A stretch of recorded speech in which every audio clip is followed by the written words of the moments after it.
Okay, well, welcome everyone and any members of the public that may be watching. I'll call the regular meeting of the West Sacramento Area Flood Control Agency for June 18th to order. Pursuant to the Governor's Executive Order N29-20, members of the WSAFCA agency participating in this meeting and the Board of Directors are using a Zoom meeting platform to reduce the spread of COVID-19. Members of the public were asked to watch the meeting via live stream. And then any comments to the board should have been submitted in writing by 8 a.m. This morning. So with that, we'll do roll call. Okay, Chair Ramos. Here. Vice Chair Sandine. Here. Director Ledesma. Here. All board members are present. Thank you.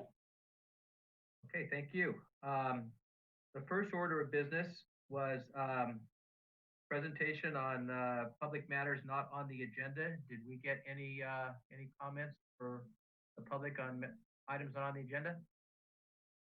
We did not, and I hope you can see my screen. We have no public comments for any items on the agenda. Okay, very good. Report out on closed session. Council. The board met in closed session via conference call at 8:30 this morning on one matter, Chicory Construction Company versus West Sacramento Flood Control Agency, and took no reportable action. Thank you. Monthly year-to-date revenue and expenses. Okay, good morning, members of the board. I'll be reporting out on revenue and expenses for the month of April 2020. In Fund 870, the beginning balance was approximately $3.82 million. There was no revenue and expenditures were $16.5 thousand. The ending cash position for Fund 870 was still approximately the same at $3.81 million. The starting balance for 871 was $4.1 million. Revenue was around $6,000 and expenditures were $474,000. The ending cash position for 871 was approximately $3.6 million.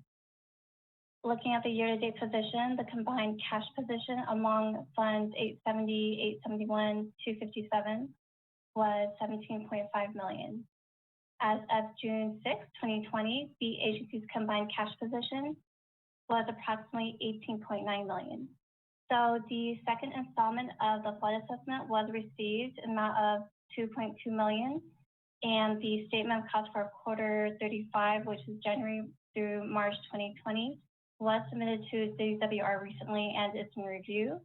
If that's approved, $1.48 million will be transferred from Fund 257 to 871. And that concludes my report. Please let me know if you have any questions for me. Any questions? Any questions? Folks, fine.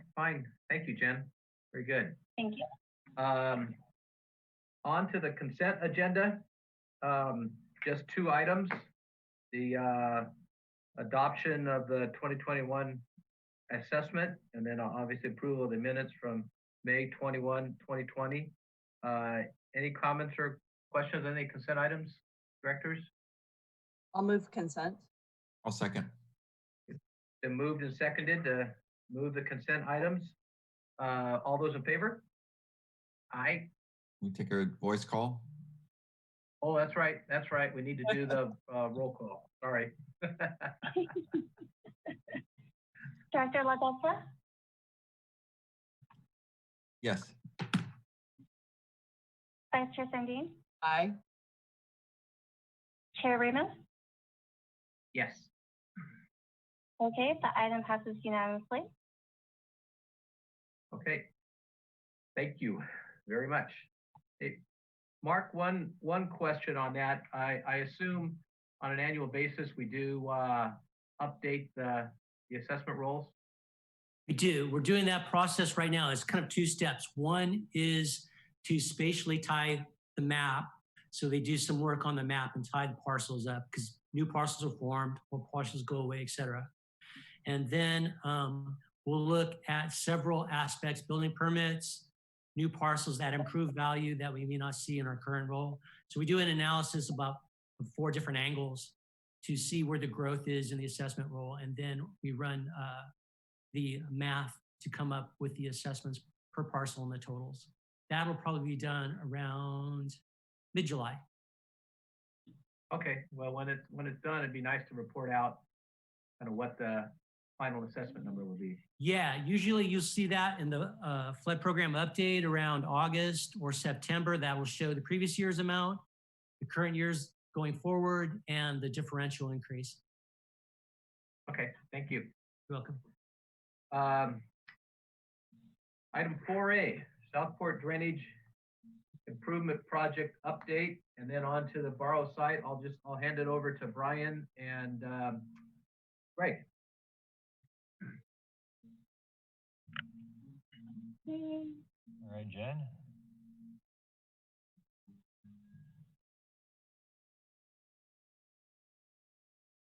Okay, Brian, I gave you control. Okay. All right, I do have control. Awesome. There you go. Click on that one.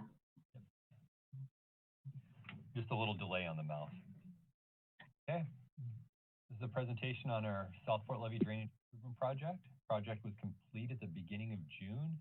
It started last year in the fall.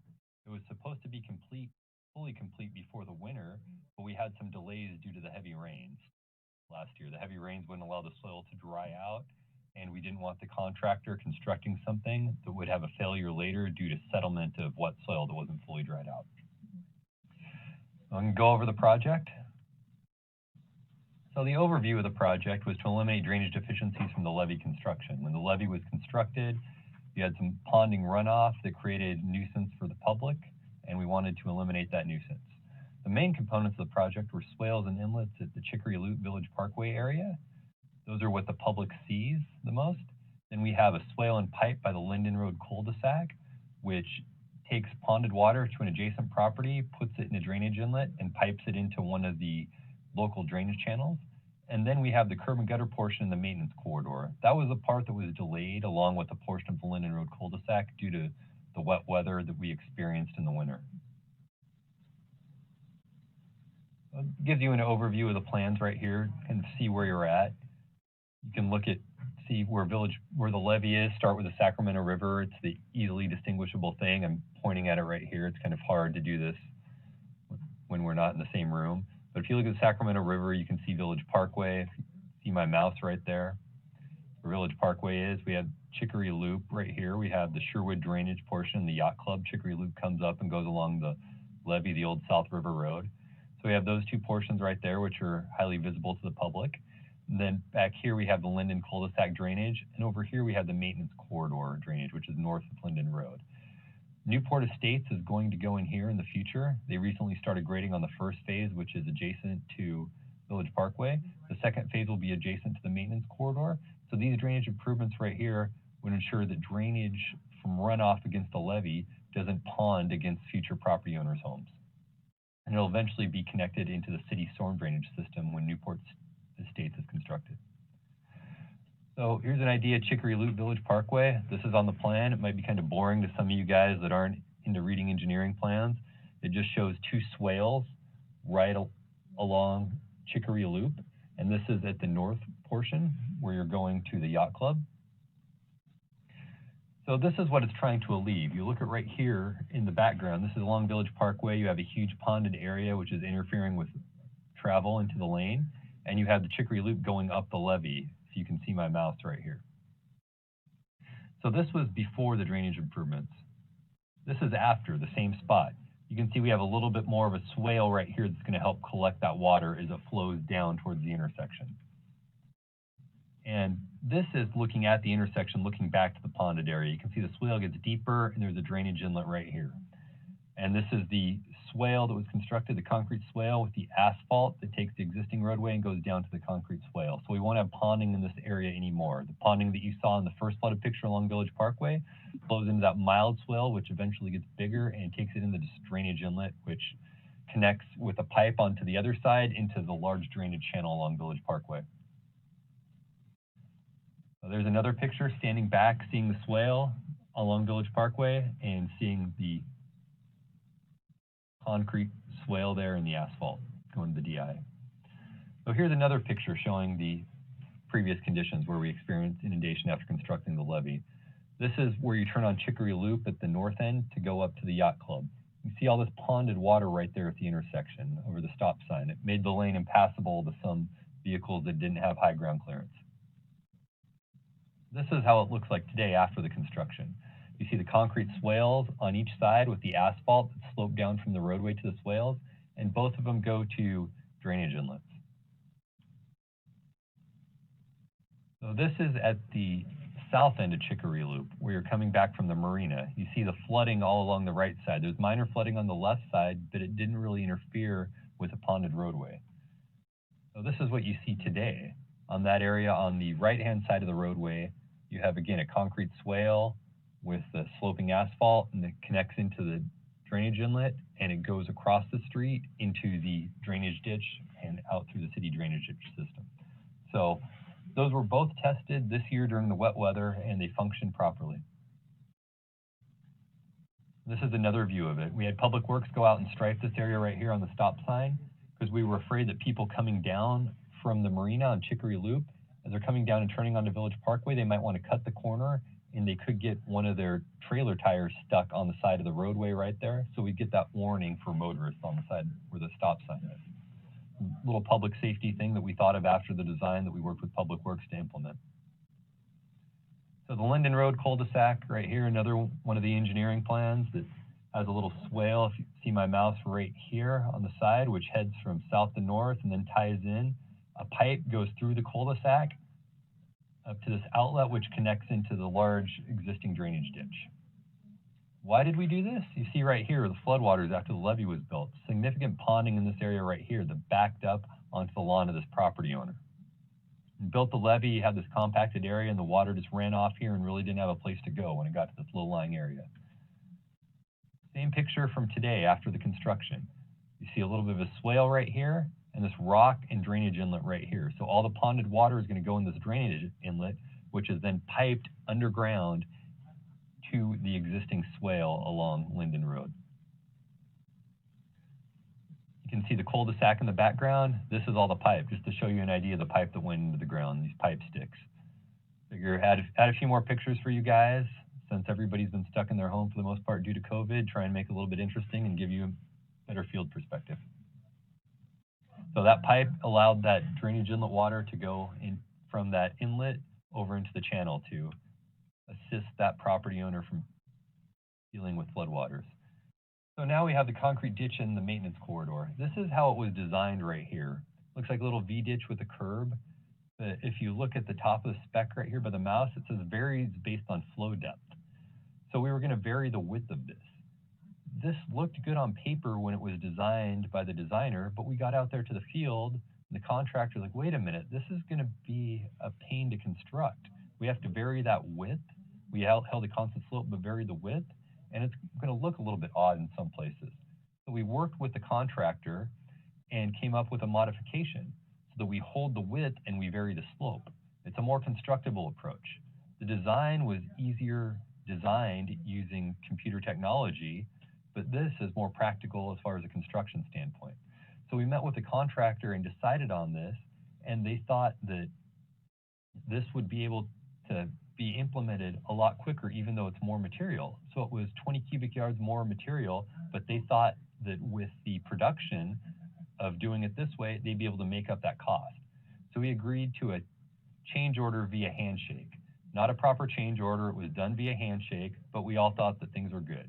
Come to find out later, the contractor, even though they said they'd be able to make up that extra material, wanted to be paid for that extra material because they ran into some other overages and everything else, and nothing was written down, so we didn't have anything. So we met them in the middle on this change because we had some left in the contingency, but we didn't want to exceed that contingency, and they were willing to work with us since they made the deal, and we split the difference. So they were looking at $21,000 extra, but they were willing to settle for $7,300 extra, which was left in the contingency for the extra material. We all felt like this was a good deal for all, even though they said they'd be able to make it up in efficiency. Apparently they didn't, but we gave them a little bit extra, but it wasn't extra to cover the material. So the handshake deal still stood for the most part. We were able to give them a little bit more, but we didn't have to go past our contingency, even though it took them a lot more effort than they thought. So right here you can see we were standing out there after some of the heavy rains looking in the drainage corridor where they're going to build the curb and gutter. You see some paint and stakes out there. And this was what the delay was. That soil was just too wet to construct after the rains this year. And it wasn't drying out. And we wanted to make sure that we could get 90% compaction. And since this wasn't facing the public and wasn't going to cause a nuisance to the public at the current time, we worked with the contractor to delay the construction and do the construction once everything dried out in the spring. So here you see a section of the concrete ditch. On the left-hand side, you see the form, and on the right-hand side, you see the finished product, the curb and the gutter. And you look, these concrete ditches go all along the maintenance corridor by the fence, and there are 7 drainage inlets right here. So as the grade goes up and down, the low spots, you have these drainage inlets, and there's a pipe in with a stub on the other side, as you can see by the mouse here. That's where it's going to connect to the pipe that Seacon is going to build through Newport Estates, and all this water will be funneled into the city storm drain system. So the project is now complete. We're working on the final pay estimate for the contractor, and we have to do our public notice to make sure the contractor paid all subs, just a formality on all our public works project. And the facilities along Village Parkway, the public see, functioned during the heavy rains this past year. And the drainage inlets in the RD 900 maintenance corridor will tie into the future subdivision drainage network whenever they go in. Does anybody have any questions about the project?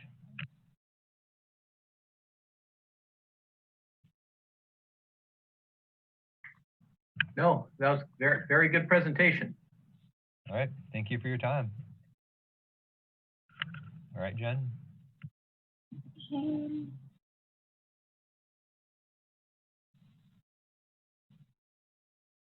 Are you going to do the Borough site update too? Yes. Yes, Jen is going to get that queued up. Load it for you? Okay.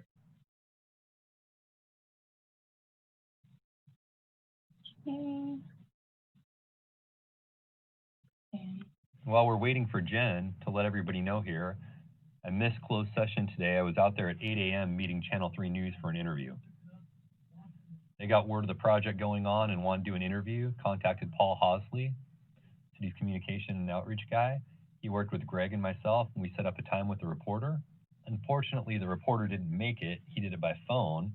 But then talking to the cameraman that was out there afterwards in the KCRA3 van, he said a lot of the interviews are done that way. They are done by phone, and they film live. It'll go on the air tomorrow morning. He'll film live outside, and he'll say, I'm live outside this Borough site, talk for a few minutes, and then they'll go to this canned interview. And then he'll probably go down to Story B and film live there and do the interview with somebody else that they shot today. So I had the phone in my hand. Brian Hickey was interviewing me over the phone. I was talking. They told me pretend like he's there. It happens all the time, and did that interview this morning. This is on the this is on the Borough site? Yeah. Perfect. It's on top of the levee. So project restoration or project duration, as we went out to bid, was May through November. Overview once again, it's to restore the River Park parcels where dirt was sourced for the levee construction. We took dirt from an adjacent property owner, built up the setback levee, left those holes in the ground. Now we have to restore the dirt. And we're hauling free dirt from the Sacramento County Regional Sanitation District, Elk Grove. When I say free dirt, we paid $1.08 per yards. We had to enter to that $1 plus tax portion for the contract, just so we had something for the contract. So in essence, it's free dirt. And we are spreading and compacting the dirt on the River Park parcels, and we plan on slurry sealing Gregory Road in October when the project is complete. As we're putting all of those trucks on Gregory Road is not in the best existing condition. So we thought that WSAFCA should make the road whole again. Any damage they caused, they would slurry seal it and have that road last a little bit longer. So the haul route you can see is down Jefferson, goes down Gregory Avenue, goes through Birchwood Court, and then the maintenance corridor. and that is going to be for borrow site A1 and A3. When they get to borrow site 2 right here and 4, the future borrow sites, they're going to take Gregory straight to Village Parkway and cut this area out. But right now for A3, the contractors decided to cut this area out so they're not disturbing the residents at Birchwood Court and the residents down Gregory and go straight down Village Parkway. We worked with RD 900 to make sure that the contractor was able to widen the maintenance access road right here, and they could come in A4, deposit at A3, and come out. So that way fewer residents were disturbed and there are a lot less trucks going down Gregory to haul for borrow site A3. So we thought that was great that the contractor wanted to do that and was willing to work with us on doing that to prevent disturbance to those residents. And the haul operation are from 4 a.m. to 6 p.m. on Saturday from 8 a.m. to 6 p.m. And the above hours apply to work within the city of West Sacramento. So they can start at 4 a.m. grading on the site and they have to stop at 6. Although the trucks cannot enter the Elk Grove City roadways until 4 a.m. and they have to be off of Laguna Boulevard by 2:30 p.m. So the trucks entering West Sacramento arrive anywhere between 4:30 to 4:45 in the morning and leave West Sacramento probably about 3:30 or so after their last dump. And the contractor is currently not hauling on Saturdays. We've worked with a contractor so that they don't have to haul on Saturdays. They've been efficient enough with the weekday hauls, so that way the residents aren't disturbed by a Saturday haul. They get 2 days of off haul and they're only hauling during the week. So the haul truck started on May 27th. And the residents have been told they'll leave Elk Grove starting at 4 a.m. and arrive in West Sacramento between 4:30 and 4:45. And the trucks must be off Elk Grove city streets by 2:30 p.m. as I stated earlier. So we worked with a trucking contractor because we received some complaints from the residents about the trucks, right? Working with contractor and PD. So the contractor with their trucking manager sent this notice that was handed to truckers, and he's going to reissue this notice every 2 weeks. And the slide needs to be updated because now 3 drivers have been dismissed for not following the rules. We want to show that we are tolerating the rules of the road and bad drivers will be dismissed because we want to make sure that we're ensuring public safety and public perception of our project. So our drivers have to obey the posted speed limit, stop for red lights, make complete stop at all stop signs, stay on the approved haul route. That means they have to go Jefferson to Gregory. They can't take a shortcut on 15th or out of the site to get on South River Road to enter 50 via South River Road. And they can't pass on Dwight Road out of the wastewater treatment plant. But we've also been working with PD. We've been in communication with PD every couple days, and they were receiving complaints from residents about speed on Jefferson. And one day when Deputy Winger was out there with his staff, they clocked the trucks for a while. They only found one person speeding, and that was a local resident that was speeding. None of the trucks were speeding. And talking to PD, they think that residents think the trucks might be speeding because they're bigger vehicles. So you're more inclined to think that the trucks are going faster. But PD has been enforcing stops. So at Village Parkway in Gregory and along Jefferson, they've been out there enforcing stops and making sure that the truckers stop and issuing citations if they do not stop. So yeah, we've been working with the police department and the moto enforce speed with LiDAR and the patrol vehicle ensure the truck stopping. He was posted there for about 4 hours one morning enforcing stops early on. And the nice thing about this job is that there are more truckers than our contractor can handle. So they're not afraid to dismiss trucks and dismiss drivers for bad behavior. And once one driver gets a citation, they usually get on the CBs and start telling everybody else because not all want to be hit with a citation. So we've also notified the residents via social media accounts, working with Paul Hosley. There's been a few notifications. And today we did the KCRA Channel 3 interview after they contacted us. And we've been doing daily monitoring of trucks within the city limits. I've been out there myself, sometimes leaving my house at 6:30 a.m., riding my bike, just making sure that they're out there behaving. Or if I come to City Hall, sometimes I'll go out there with my car, making sure things are going smoothly, taking pictures of any trucks where I see issues and reporting those to the contractor with their truck tags. And I've been doing that to mix it up a little bit, because sure, I'll go out there and I'll park the WSAFCA vehicle and drive the route, but they see that as an enforcement vehicle. But if I'm out there cruising around in my car or out there for an early morning bike ride really quickly before work, they just think I'm a local resident, so they might not be inclined to obey the rules if they're one of the bad drivers. And unfortunately, with the way things work with our society in general, you have a few bad apples and everybody gets a bad reputation. So when we have between 40 and 80 truck drivers on the road, there might just be 1 or 2 bad apples, but if the public sees that, unfortunately, they're labeling all the truck drivers as bad apples. So what we're doing is we're trying to get rid of the bad apples and dismiss them, so that way they're only seeing the truckers that are obeying the laws on the road. So here are some pictures. This is at the regional sand stockpile. Doesn't look too large here where they're digging out, but the stockpile sits up quite high for someplace in the region, probably about 50 to 60 feet up at the highest point. This is a little bit on the lower end. So the trucks are lining up, they load the trucks. There's another vantage point. You can see how high the stockpile is. And the stockpile where we got this free dirt is also being used for the rail yards and then future levee projects by DWR, as the regional sand is trying to get rid of this dirt they generated from the Echo Water project. So yeah, our contractor there is scooping up the dirt that has already been tested and meets the specs of property owner. They load up the trucks. They take Laguna Boulevard, I-5, come down, and this was borrow site A1 when they were restoring it over the past couple weeks. We're sitting on top of this topsoil stockpile, looking out towards Village Parkway in the background. See the trucks looping around. We have a surveyor out there, geotech. They're compacting and spreading the dirt after it's placed. Another vantage point. See right here, gentlemen out there directing the trucks as to where they need to spread the dirt so that way they can compact it and get their layers so that it can properly be tested for geotechnical parameters. The scraper in action right there. You can see from all of these pictures, you don't see much dust flying up in the air. Our contractor has done a phenomenal job with dust control. And I say that because yesterday we had a very windy day, and there was going to be some dust, but we didn't receive a single complaint about dust from the project yesterday, from any residents, subcontractors, or anybody else working in the area. So that's borrow site A4 right along Village Parkway. Looking in, that's where all the trucks are currently entering and exiting, since they're no longer going through Birchwood Court. They have a street sweeper out there that goes by out there all day. And I've seen the street sweeper get by and pick up rocks, and I've picked up a couple myself because sometimes they get kicked out there by the trucks. We're trying to ensure that the rocks don't get out into the roadway, so they don't interfere with pedestrians or cyclists.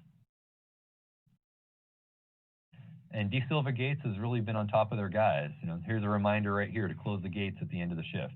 Pretty explicit with their directions, just like the truck driving manager gave those explicit directions. So to summarize, we have our construction manager WSP on site. They're on site all day. They're staying on top of things. If they see some dust flying up in the air, they can immediately get on our contractor to ensure there's dust control. If they get a complaint from a resident as they're cruising around, they can immediately get on the contractor for that. And we have environmental staff on site 2 days a week, monitoring the migratory birds and ensuring that we're not disturbing the birds, to coordinate with our EIR and the objectives that we have to achieve with our EIR. And we also have WSAFCA staff, and little assistant comes out from time to time in the afternoon to inspect the work. So does anybody have any questions on this project? Glad to see your little helper there. It's a great way to end that. Thank you. Thanks for being so diligent and working with the contractor to be so responsive to the community and the concerns. This is so important to us, and having folks understand it and know that you and the team are on top of things is really helpful. Thanks. One thing that I forgot to include in here, and I forgot to include it on purpose because I didn't want to put it in writing, but it looks like we're going to be done now in mid-August instead of October, due to the contractor being able to get more trucks than they initially thought they could get and the efficiency that they've achieved. So that's what I'm telling the residents, that's what it's looking like right now. You know, no guarantees, things might slow down later as more people go back to work. The contractor might not have access to as many trucks, but telling the residents now, hey, we're ahead of schedule at the current point in time, and we've also reduced hauling on Saturdays. And we understand anytime you have a truck haul, nobody likes trucks on the road. People see big trucks going down their street, even if they don't live on the street. They're driving down the street, they see all these big trucks. People don't like the big trucks. So we're doing all that we can to, one, achieve the project objectives, and two, make the public happy and ensure public safety. Hey, Brian, you have any idea what the average loop time is that they're doing? 80 minutes. 80 minutes. Okay, so hour and 20 minutes. Well, and they got a lot of trucks, like you said. So if they finish in August, that will be fantastic for everyone. And just my observations down there, been going down a lot down to Davis Road there for stuff. And I think the impact has been a lot less than what we all anticipated. Yes, there's a lot of trucks, but they seem to be bunched together. I think it might be the Jefferson Boulevard light getting off the freeway. So, you know, as long as they behave themselves, I think the impacts are minimal. And you guys are doing a good job keeping it that way. Agreed. Thank you so much for, again, just trying to stay diligent on this and making sure they follow the rules. Yeah, and the nice thing is that we have more truck drivers than we need, so we can really enforce the rules. It's not going to delay the project. Okay, well, Brian, thank you very much. I think now we're on to Mr. Fabian and the main event. Why, thank you very much. Good morning, Chair Ramos and members of the board. I'm just going to go over a few of the items that are in your monthly progress report, just to point out some of the things that we feel a little bit more significant, and then I'll spend some time talking about the federal project and their advocacy efforts. On the Southport project, one of the lingering things that we're still wanting to close out, and that's that former Time Oil remediation site. And we're anticipating getting the site closure submitted to the Water Quality Control Board, and hopefully getting that closed out in the next quarter. Of note, staff reached out to the granting agency with the state, and we have some balance left on the grant, and they were able to amend the grant to move some money over into a different line item to cover the cost of well abandonment. So that was real nice that staff recognized that, reached out to the program staff, and got that approved. Let's see. On the federal project, we're on schedule to submit the 65% design deliverable to the Corps next Monday. And this is the real meaty deliverable. The first 30% design deliverable was, kind of a generic plan based on the GRR. This one incorporates all of the geotechnical explorations that were conducted, as well as all of the previous work that was researched, all compiled into pieces of design. So this is the meaty one that is going to be submitted to the Corps, but then it goes through a lot of other review as well as agency review, Corps review. It goes through agency technical review by the Corps. The risk cadres going to be taking a look at what's been submitted and comparing it with the analyses that they've been doing. And again, we are recommending, unlike the GRR that was recommending a slurry wall in the northernmost section and a slurry wall in the southernmost section, our design at this time is recommending no repair or remediation needed in the northernmost section north of the railroad track.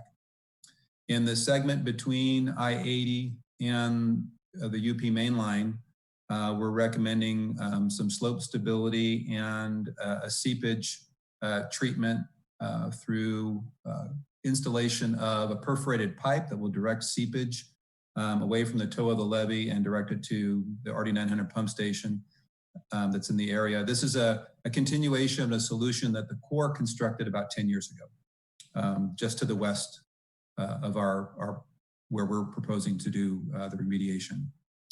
And then in the southernmost section below 80, where there was a recommendation for slurry wall, the geotechnical analysis shows that a seepage berm should be sufficient, and it's a much more cost-effective solution.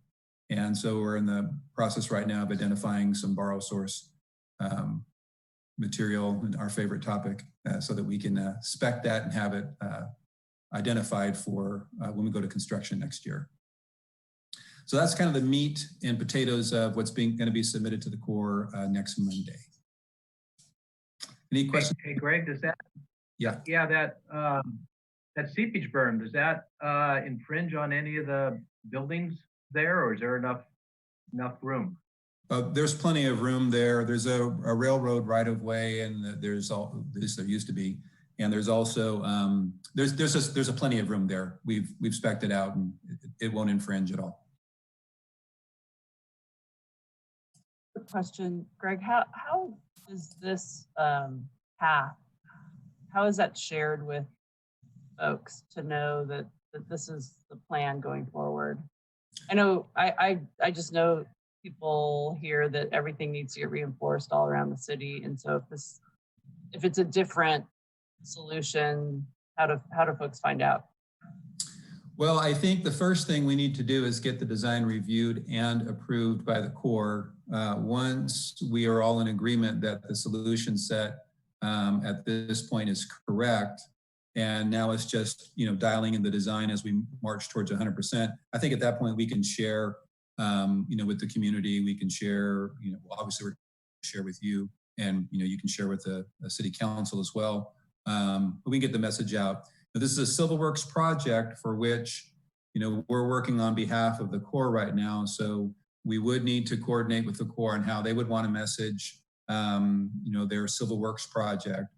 But we'll certainly look at getting the word out. I don't know that we necessarily focus on a different solution. The GRR was a very high level analysis on the deficiencies and likely solutions. But for every project, we literally drill down at the site and determine what the best solution is and the most cost-effective solution. So I think the silver lining on this may very well be that instead of costing $20 million roughly to construct, maybe you'll do it for less than that and apply those dollars to other projects. So lots of good information to share once we get past this review and comment period. Okay, the other thing that's going on right now is an economic update by the Corps. Board may recall this was previously done about 2 years ago, resulted in a BCR that went from I think it was like 1.2, and it increased it to 2.2, primarily through reduction in the construction schedule. The Corps reached out to us, it's been a couple of months now, inquiring on the next increment after the Shola bypass piece. And we went through a process of reviewing the current construction schedule and recommending some changes. And those recommendations in the change in schedule, we ran through our black box, and our black box spit out a BCR of 2.6 if the Corps adopts that new schedule and runs it through their BCR black box. We were just informed last week by the Corps that the schedule that we provided is the one being used for this current economic update. So that's all very good news. And in fact, we have a call today with the econ and cost group at the Corps. I'm not sure I really don't know the purpose of it. This was kind of a last minute call that was scheduled. So it's either about this current economic update or it's about our work in kind submittal, maybe both. But I hope to have more information to share with the board at our next meeting on the status of this economic update, where it stands. And the timing really couldn't be better as we're approaching, the appropriations season for the next federal fiscal year. The Corps completing this economic update and any improvement in our BCR, especially if it goes above 2.5, will certainly be one of the things we want to highlight in our messaging for federal funds. And speaking of which, right now, Senate is a little bit ahead of the House in terms of energy and water development bill. The Senate was scheduled to do markups next week. We just got a message from Mike Strawn with WSAFCA's lobbyist this morning that been a slight delay as the House folks are wanting to, or there's some discussion anyways, about adding some COVID-related amendments, and I don't know what form or shape, but to the energy and water bill. So was a very short message from Mike, but the Senate is still ahead of the House in terms of getting their bills to markup. The House is anticipating first or second week of July for doing committee markups on the energy and water bill. Those bills will be very telling, even in draft form, on how many new starts for construction and how much additional funding may be available for the Corps in terms of their work plan development. So I think the general thought now is that prior to the August recess, both the House and Senate will have their versions of the bill marked up and ready to go either when they come back, or they may get tabled until new Congress after the election. But either way, we'll have a good sneak peek at what we're likely to see in that bill.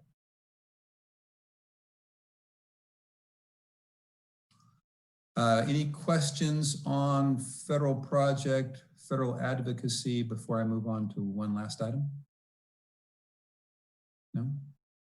Okay, the last item I wanted to update the board on, I think it was last month, the board took an action to execute an agreement with DWR to receive grant funds for the continued regional flood management planning effort. DWR has not released the final contract for execution yet. Once they do, we'll make sure that it conforms to the one that the board saw and approved. So we'll run it by WSAFCA Legal. Assuming there's no changes, then we'll go ahead and execute per board's approval and direction. And then following that execution, we'll finally be able to execute the contract with MBK for their work in leading the effort for the team. Hey, Tom. And that concludes my updates. So. Tom, did you sign the DWR RFMP contract? Was it transmitted to you? I believe I did. Okay. I had several come through. I don't know. Okay. I had both the electronic sign type, and there was a few that came that I signed and sent back. But okay, so I think it's inside their house getting approved, and we should see the contract before the end of the year. Okay, Mark, are they doing DocuSign, or are they just sending things around for people to sign and scan and send back? I believe it was DocuSign that Ralph and Tom used. Okay, great. Yeah. Well, another update. It's moving. Okay. All right, but that's it. That's all I had to report. Any other questions in general the board has? Guys, anything else? Okay, well, Greg, thank you very much. You're welcome. Keep plugging away on the with the Corps. This is interesting times with this COVID and everything else. It seems like it's always something that gets, we think we got some smooth sailing, a goal to hit, and they always have some twists and turns, but you got Mike back there on it and others, so do the best we can. So, okay. If any comments, director's comments at all, or I think we've done them all. So with that, we'll adjourn. Thank you all. Thank you, guys. Thank you. Thanks. Thank you. Okay.